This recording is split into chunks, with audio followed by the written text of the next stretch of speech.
What is your assessment of what's going on in Ukraine right now and how this whole like anti-Russia thing has taken shape? It looks like another Cold War is what they're trying to get. Yeah, I mean, we've been headed towards Cold War for a while now, but yes, you're right that, and something that's driven me nuts is everyone cares about Ukraine right now, and for 20 years, no one seems to care that much about the 6 million people. Those are the latest estimates that we've killed with our wars on terror across so much of the world over the past 20 years. But even if you ignore that, because people go, well, that doesn't answer the question of Ukraine, the U.S. and to some degree the EU, but more so the U.S., is hugely responsible for what's going down right now in Ukraine. That doesn't mean I defend Putin's actions. I've said again and again, I'm against the invasion. I'm against the war. I'm against bombing. I'm against bombing of civilians. I'm against all those things. But Putin and Russia, the Russian government, have warned again and again that adding Ukraine to NATO was a red line. I mean, that hasn't happened, but there were talks going on. Sending missiles to Ukraine is a red line. Nazis on Russia's border is a red line. And Russia tried again and again with the Minsk Agreement and other areas to have this not be the case.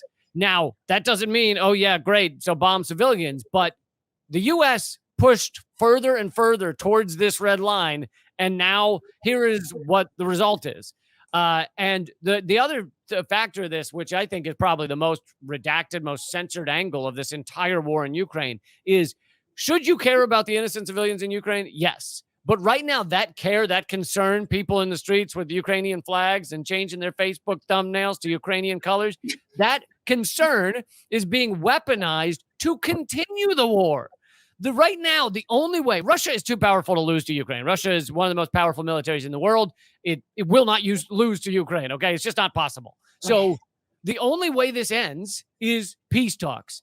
And the U.S. is trying to stop those and stymie those. The U.S. is trying to continue this because they view it as a propaganda win. They can put sanctions on Russia. They can create global sentiment against Russia. It's useful to the U.S. right now. They're knocking away their pipelines to Europe with their gas exports.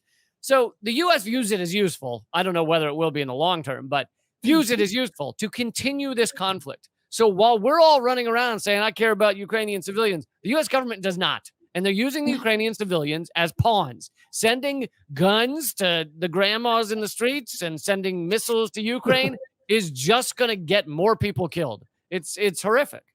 Yeah, I always think from the perspective of these just regular people going about their business, and they're having to deal with this crap. And they're probably, the Ukrainians and Russians, these are all just people. This is a total. Well, that's toxic. Toxic nationalism makes us believe that it's not individuals, it's their country, Right. And there's so many people there that I'm sure are very unsupportive of this on both sides of that. But it's not something that we need to be involved in any way at this particular moment. How much do you think Biden's lack of cognitive ability at this point is really hindering his ability to lead in this moment? I mean, I think that the decisions are probably being made by others. I think that someone walks up to him and says, here's what we're doing. So Are we leading down a catastrophic path like idiots, like imperial idiots, like a cornered tiger that just wants to claw everything? Yes, but I don't think it's Biden doing it. Now, don't get me wrong. I think Biden's a catastrophe president, but I just think this is the U.S., military complex has been pushing towards this. I mean, NATO expansion began under Clinton, and it has just gone further and further. The 2014 Maidan coup in Ukraine, which was Nazi, the power behind it was Nazis, and the U.S. backed it and helped it and funded it and armed it. That was under Obama. So this is not, it wasn't like Biden woke up yesterday and this happened. This is a long-term, many years pushing of Russia towards this moment. I've been thinking, and that's part of my difficulty in really having a position on this, because what I'm picturing is like two kids on the playground, and there's a line in the sand, and one keeps going over there and sticking its foot over there, and then the other one eventually slaps it back, and then look what you did, and I feel like that's our foreign policy in general. sticking their foot over and drawing a swastika in the sand. Well, right. But I mean, it's like I know that there's so much more to the story. It isn't that one day Putin woke up and decided, I'm going to go bomb Ukraine, which, granted, I do think he's also a psychopath. I think a lot of these people are psychopaths. But there's a backstory that we don't have, that we don't get, that I do think is relevant. And like, nuance matters, people. Like, I don't know how to explain that any better. Like, and I feel like that's just totally gone. We don't have that at all. There's so much of this conflict that is left out of all your mainstream airwaves intentionally. I mean, after the Maidan Nazi-backed coup in 2014, the Donbass region, which many of them consider themselves Russian, they had these borders thrust on them. Hey, you're Ukrainian now. And they go, no, I'm not. I speak Russian. I have Russian culture. I don't view myself as Ukrainian. And they say, too bad, you're in Ukraine now. Well, many of them have been fighting these Nazi battalions for the past 8 years. 15,000 people have died in these wars in that region. And to them, this didn't start yesterday. To them, this is the ramping up of something that's been going on for 8 years. But for some odd reason, CNN wasn't telling you to paint your face, yellow and blue. Not yesterday, but several years ago. So for them, this has been going on a long time. Many Ukrainians view themselves as Russian. It's a very complicated situation. Now, none of that justifies murdering people and dropping bombs, but right. Like you said, these people are psychopaths at the top of these countries. These almost without exception, most ruling elite are at minimum sociopaths. And we have to get past this bullshit, toxic nationalism, where we act like, oh, every Russian is evil now. Really? Because 2 weeks ago you were cheering Ovechkin for winning the NHL whatever cup. He was your hero a minute ago, but now he's Russian and he's evil.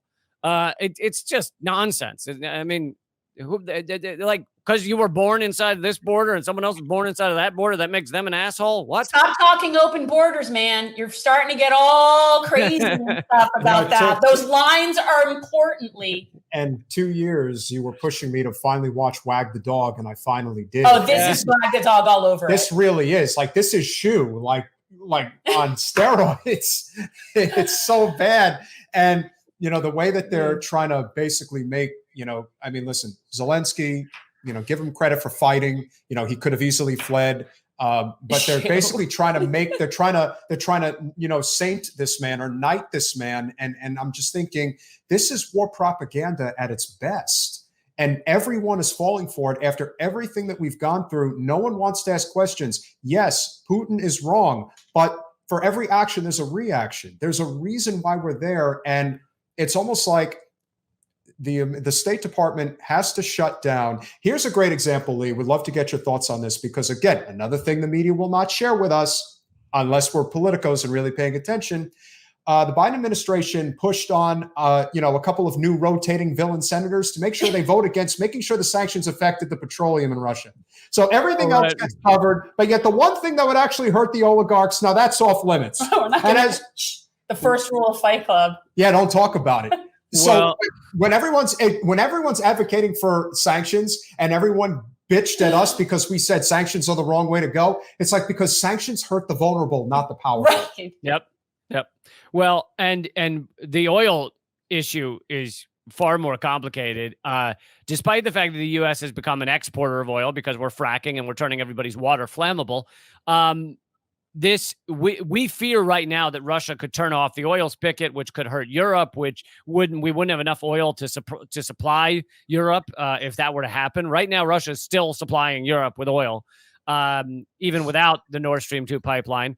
And so you can read the news the past couple of days. The U.S. just flew and met with Maduro about getting Venezuelan oil. They met with the president that they claim is not the president to get Venezuelan oil. Like, clearly someone did not plan ahead on this because when Russia shuts off their oil spigot, it is ugly times for Europe especially. And, what are we going to just watch Europe starve as we say, that's okay, we're fracking the hell out of every neighborhood, so we're cool. Things are going to get ugly in a lot of ways if this keeps going down this path. Thanks for watching. If you want to support our mission to transform politics into service, please like this video, subscribe, follow us on social media, and consider joining our Patreon, where you'll get early access to our interviews as well as other exclusive content. Links are in the description. Peace out.